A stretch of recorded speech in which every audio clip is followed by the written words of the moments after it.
یا ان میں دوسرے لوگوں کی بنسبت حسد زیادہ ہوتا ہے یا اس طرح کی کوئی چیز ہوتی ہے، اور اس کا بھی باقاعدہ جو ہے وہ احادیث کے اندر علاج بتایا گیا ہے۔ تو نظر برحق ہے، لگ سکتی ہے، اور یہ تمام مذاہب کے اندر ہے، تمام جو ہے وہ ثقافتوں کے اندر یہ بات معروف ہے، اور نظر کا لگنا یہ جو ہے وہ مطلب کہ ثابت ہے۔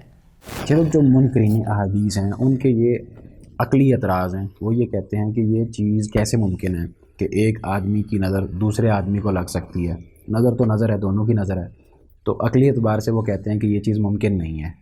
اس بارے میں آپ کیا کہیں گے ان کو؟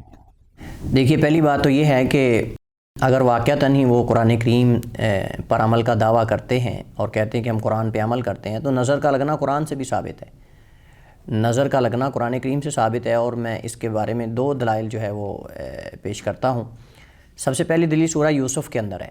سورہ یوسف میں یعقوب علیہ السلام نے جب اپنے بیٹوں کو مصر بھیجا، اور یوسف علیہ السلام اس وقت جو ہے وہ آپ کو پتہ ہے کہ وہاں کے خزانوں کے ان کے پاس ذمہ داری تھی، تو انہوں نے جب ان کو وہاں غلہ لینے کے لیے بھیجا تو انہوں نے ایک نصیحت کی تھی ان کو، انہوں نے کہا تھا کہ یا بنی یا لا تدخلوا من باب واحد وادخلوا من ابواب متفرقہ، کہ اے میرے بیٹو میں تمہیں نصیحت کر رہا ہوں کہ تم ایک دروازے سے سارے کے سارے داخل نہ ہونا۔ آپ کو پتہ ہے کہ یوسف علیہ السلام کے جو 10 یا 9 بھائی تھے، یا یوسف علیہ السلام کے جو 9 یا 10 بھائی تھے، وہ سارے کے سارے ماشاءاللہ صحت مند تھے، قوی تھے، طاقتور تھے، لمبے لمبے قد و قامت والے تھے، اور خوبصورت بھی تھے۔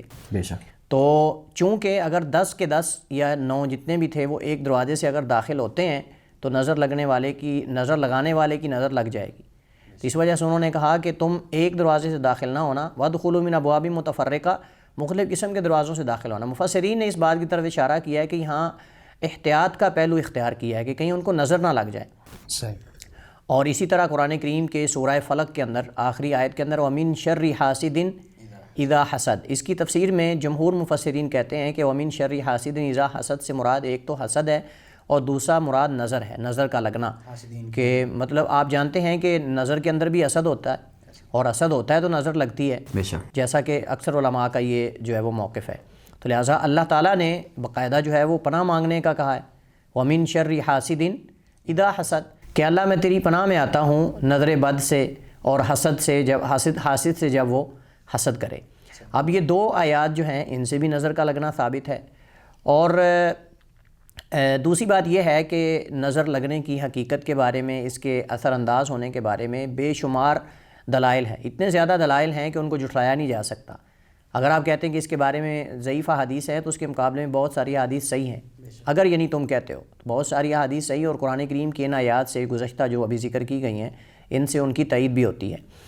دوسری بات یہ ہے کہ شریعت خصوصاً جو شرعی احکام ہیں ان کے صحیح یا غلط ہونے کو ہم محسوسات پہ معمول کر لیں، کہ مطلب یہ محسوس اگر ہوگی تو ہم مانیں گے، اگر محسوس نہیں ہوگی تو ہم اس کو نہیں مانیں گے۔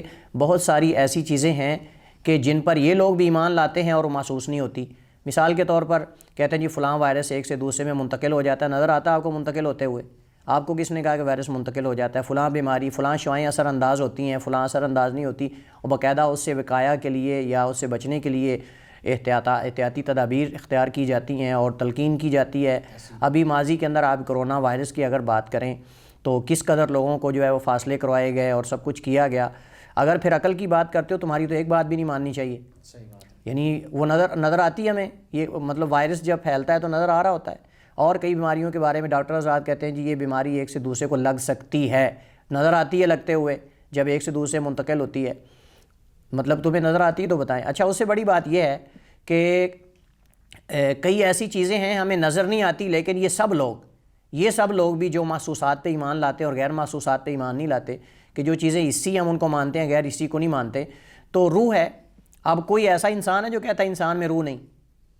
ہاں، کوئی ایسا ہے جو کہتا ہے انسان میں روح نہیں، لیکن جب انسان کے جسم سے روح نکلتی نظر آتی ہے آپ کو، کیسے پتہ چلتا آپ کو بندہ فوت ہوا ہے کہ نہیں؟ اس کی علامات تو ہیں نا، موجود ہے۔ اور دوسری بات یہ ہے کہ وہ نظر نہیں آتی، لیکن ہمارا ایمان ہے کہ روح ہے انسان کے اندر۔ کوئی ایسا صاحب عقل لے کے آئیں جو یہ کہے کہ اس بندے کے اندر روح نہیں۔ آپ میرے سامنے بیٹھے ہوئے ہیں، اگر میں یہ کہوں کہ آپ کے اندر روح نہیں تو کیا آپ یقین کریں گے؟ کوئی بھی صاحب عقل اس بات پہ یقین نہیں کرتا کہ روح، حالانکہ روح نظر نہیں آتی۔ اگر بات تو محسوسات کی کرو تو پھر روح کا بھی انکار کرو، جبکہ تم سب مانتے ہو کہ یہ انسان کی ڈیڈ باڈی ہے. ڈیڈ باڈی کیوں ہے جی؟ اس کے اندر سے روح نکل چکی ہے. کیا نکلتے تو ہمیں نظر آتی ہے یا ابھی تک وہ زندہ ہے یا نہیں؟ یہ آپ دیکھیں, یہ اگر محسوسات کی ہم بات کریں تو تم بھی تو کتنی چیزیں ایسی ہیں جو کہ غیر محسوسات ہیں, تم ان پہ ایمان لاتے ہو, تم ان کو مانتے ہو. اور دوسری بات یہ ہے کہ اللہ تعالیٰ کے جو احکامات ہیں ان کے اندر عقل کو, ہم پہلے یہ بات کر چکے ہیں کہ عقل کو کوئی عمل دخل نہیں. عقل کو خصوصاً ایسی چیزیں جو غیبیات ہیں, یہ نبی کریم علیہ السلام نے جب یہ بتایا اس وقت یہ سائنس, یہ ٹیکنالوجی, یہ ترقی, یہ آلات وغیرہ کوئی چیز موجود نہیں تھی. اس وقت نبی کریم علیہ السلام نے بتایا ہے, اور اس کی پہلے بعد میں ان کے دور میں کئی لوگوں نے تائید کی, مخالفین نے کسی نے رد نہیں کیا اس کا.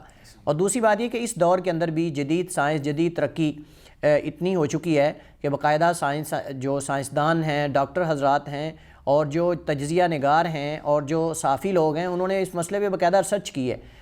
ایک امریکن صحافی ہے اور تجزیہ نگار عورت ہے, اس نے باقاعدہ جو ہے وہ مختلف شعبوں کے اندر اور مختلف جو ہے وہ محلوں کے اندر مختلف قسم کے لوگوں کے اندر جا کر اس کے جو نظر لگنے کا عمل ہے کہ اثر انداز ہے یعنی حقیقت ہے یعنی, اس پہ باقاعدہ اس نے تحقیق کی, کئی لوگوں کے پاس گئی ہے اور اس نے اس پہ باقاعدہ تھیسز جو ہے وہ لکھے ہیں اس کی باقاعدہ اس پہ مطلب کہ ایک پوری آپ سمجھ لیں کہ ریسرچ ہے. اور ریسرچ کے اندر اس نے نتیجہ یہ دیا کہ یہ غیر مسلم ہے. اس نے نتیجہ یہ دیا کہ نظر کا لگنا یہ برحق ہے. اور اس کے علاوہ ماسکو کے اندر کئی اور مختلف جو ہے وہ یورپ کنٹریز کے اندر باقاعدہ کئی یونیورسٹیز کے اندر اس پہ تحقیق ہوئی, اور سائنسدانوں نے اور جو ریسرچ اسکالرز ہیں انہوں نے, ڈاکٹر حضرات نے یہ تحقیق نتیجہ یہ پیش کیا ہے کہ نظر لگنا برحق ہے. اور اس کی وجہ یہ ہے کہ جیسے مقناطیس ہوتا ہے نا, عام اس کی مثال اگر ہم دیکھیں مقناطیس ہے, مقناطیس آپ دور اگر اس کو مطلب رکھ دیں, کئی مقناطیس کی ایسی اقسام ہیں کہ وہ انسان کے جسم پہ اثر انداز ہوتی ہیں, یعنی اس کے اندر جو کشش ہوتی ہے وہ انسان کے اندر اثر انداز ہوتی ہے, انسان کی نظر پہ اثر انداز ہوتی ہے. بہت ساری شعاعیں ایسی ہوتی ہیں, کہتے ہیں جی فلاں شعاؤں سے بچیں, فلاں وائرس سے بچیں آپ, تو کیوں جی یہ نظر پہ اثر انداز ہو سکتی ہے, آنکھ پہ اثر انداز ہو سکتی ہے. بلکہ عملی طور پہ میں اگر اس کی آپ کو ایک مثال دوں, مدینہ میں ایک علاقہ ہے جس کو بیضاء کہتے ہیں, وادی بیضاء اس کو کہتے ہیں. وہاں ہمارے عوام لوگ اس کو کہتے ہیں جی وادی جن ہے. اب اس میں کیا ہے, اس میں باقاعدہ کافی سال پہلے ایک ریسرچ کی گئی, اور اس ریسرچ کے اندر یہ نتیجہ اخذ کیا گیا کہ دنیا کے مختلف ایسے علاقے اور خطے ہیں جہاں یہ مقناطیسی سسٹم ہے. اب ہوتا وہاں کیا ہے, جب آپ جاتے ہیں نا تو جاتے ہوئے گاڑی کا بہت جو ہے وہ بہت سپیڈ سے چلانی پڑتی ہے, لیکن گاڑی آپ فل ریس کرتے جائیں گے, گاڑی پیچھے کی طرف آئے گی. مطلب گاڑی کا بہت زور لگتا ہے انجن کا, اور بہت مشکل آپ کو نظر آتا ہے, جیسے گاڑی کو آپ بہت بڑی گھاٹی پہ آپ چڑھا رہے ہیں. لیکن جب گاڑی وہاں سے واپس آتی ہے نا, گاڑی نیوٹرل کر دی جاتی ہے. نیوٹرل کا مطلب یہ کہ اس کا گیئر شیئر کچھ بھی نہیں. آپ اگر گاڑی ایسے چل سکتی تو چابی بھی نکال لیں تو گاڑی جو ہے وہ تقریباً 200 کی سپیڈ تک پہنچ جاتی ہے. بند گاڑی بغیر گیئر لگائے, بغیر کچھ کیے. اب وہاں جب سچ کی گئی تو پتہ چلا کہ یہاں مقناطیسی کشش ہے, مقناطیسی کشش ہے. ہمارے عوام لوگ جاہل وہاں کہتے ہیں جی وہ جن ہے جو دھکا لگاتے ہیں, ایسی یوٹیوب کے اوپر بہت سی مطلب ویڈیوز پڑی ہوئی ہیں, وادی جن اس کو کہتے ہیں دھکا. حالانکہ بہت سارے تجزیہ نگار اور بہت سارے لوگوں نے وہاں سرچ کی, انہوں نے کہا کہ ایسے مختلف دنیا کے مختلف ممالک کے اندر بہت سارے خطے ہیں جن کے اندر یہ کشش پائی جاتی ہے مقناطیسی. اب مجھے یہ بتائیں کہ انسان کی نظر ہے نا, اب انسان کی نظر کے اندر جب حسد مل جاتا ہے نا, تو حسد ملنے سے خون کھولنے لگ جاتا ہے. اس وقت اس کا جو ایک مؤثر ہوتا ہے, مؤثرات ہوتے ہیں, ان کی کیپیسٹی بڑھ جاتی ہے, اور اس وقت وہ دوسرے پہ اثر انداز ہوتی ہے. اگر حسد نہ ہو تو اس کے جسم سے ریز نکلتی ہیں, اس طرح ایسی ریز شعاعیں نکلتی ہیں یا ریز نکلتی ہیں, کچھ بھی نکلتا ہے, وہ دوسرے پہ اثر انداز ہوتا ہے. اور یہ آپ جانتے ہیں کہ ایک انسان جب عام نارمل حالت میں ہوتا ہے, اور جب اس کے اندر حسد اور بغض ہوتا ہے, اور حسد کے ساتھ آپ جانتے ہیں غصہ بھی ہوتا ہے, اور جب غصہ ہوتا ہے تو غصے سے انسان کے خون کی جو کیفیت ہوتی ہے وہ پہلے والی نہیں رہ جاتی. تو اسی طرح پھر وہ اس کی نظر کے اندر سے بھی نکلتا ہے, اور جیسے اس کے اعمال سے ظاہر ہوتا ہے ایسے اس کی نظر کے اندر سے بھی نکلتا ہے.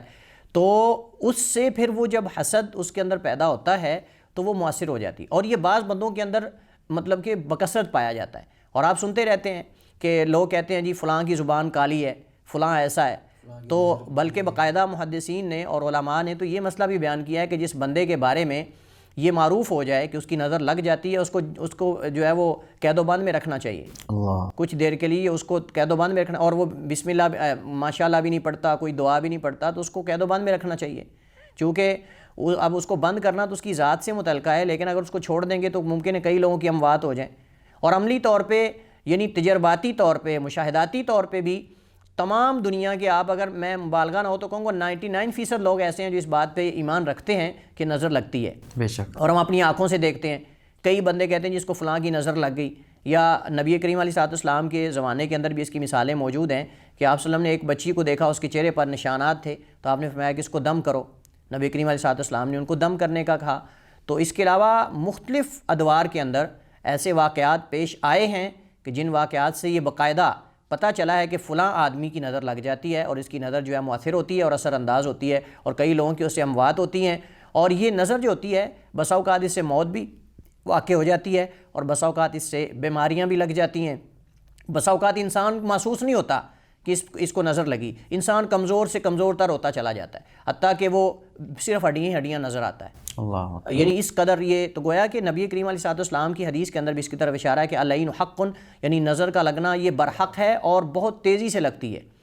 تو اس وجہ سے یہ کوئی بھی صاحب عقل صاحب شعور جو ہے, جب اس کو مشاہداتی طور پہ بھی نظر آ رہا ہو, تجرباتی طور پہ بھی, تحقیق بھی ہو, دلائل بھی ہوں, سب کچھ ہو, اور پھر وہ صرف ہٹ درمی کی وجہ سے لوگوں کے قلوب و اذہان کے اندر شکوک و شبہات پیدا کرنے کے لیے, تاکہ حدیث پہ لوگوں کا اعتماد اٹھ جائے اور یہ چیزیں پھر لا کے کہہ کہ نہیں یہ سمجھ آنے والی چیز نہیں ہے, تو میرے خیال میں ایسا نہیں کرنا چاہیے. آپ کو جو ہے وہ جو چیز پوری دنیا مان رہی ہے اور عملی طور پہ تجرباتی طور پہ ثابت ہے, اس کا انکار نہیں آپ کو کرنا چاہیے.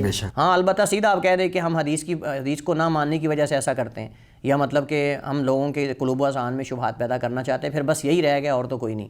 اللہ اکبر. یعنی آپ یہ بتانا چاہ رہے ہیں کہ وہ تو عقلی بات کر رہے ہیں, بلکہ جو سائنس ہے, جدید ٹیکنالوجی ہے آج جو ثابت ہو چکی ہے اور انسان ان سے فائدہ اٹھا رہے ہیں, ان چیزوں سے بھی یہ چیز ثابت ہو رہی ہے باقاعدہ سائنسی. جی بالکل, یہ جن لوگوں نے تحقیق کی ہے, سرچ کی ہے, انہوں نے آلات کے ذریعے کی ہے. بے شک. یعنی کہ یہ صرف عقلی باتیں ایسی نہیں ہیں جو کہ ہوا میں بیان کر دی جاتی ہیں, بلکہ اس کے اوپر وہ خود ریسرچ کر چکے ہیں.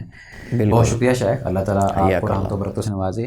ناظرین, یہ تھا ہمارا آج کا پروگرام, جس کے اندر شیخ صاحب نے یہ واضح کیا کہ جو منکرین احادیث کا یہ اعتراض ہے وہ کس قدر بے بنیاد ہے, اور نظر کا لگنا رسول اللہ صلی اللہ علیہ وآلہ وسلم کے فرمان کے مطابق برحق ہے, نظر لگتی ہے, جس کے اوپر باقاعدہ اسلام نے رہنمائی بھی کی ہے کہ آپ نے خود کو دم کرنا ہے, اپنے بچوں کو, اہل و عیال کو, اور آپ دم کروا بھی سکتے ہیں اس حوالے سے. اور رسول اللہ صلی اللہ علیہ وآلہ وسلم نے باقاعدہ دعا بتلائی ہے نظر کے لگنے کے حوالے سے کہ آپ خود کو دم کیا کریں.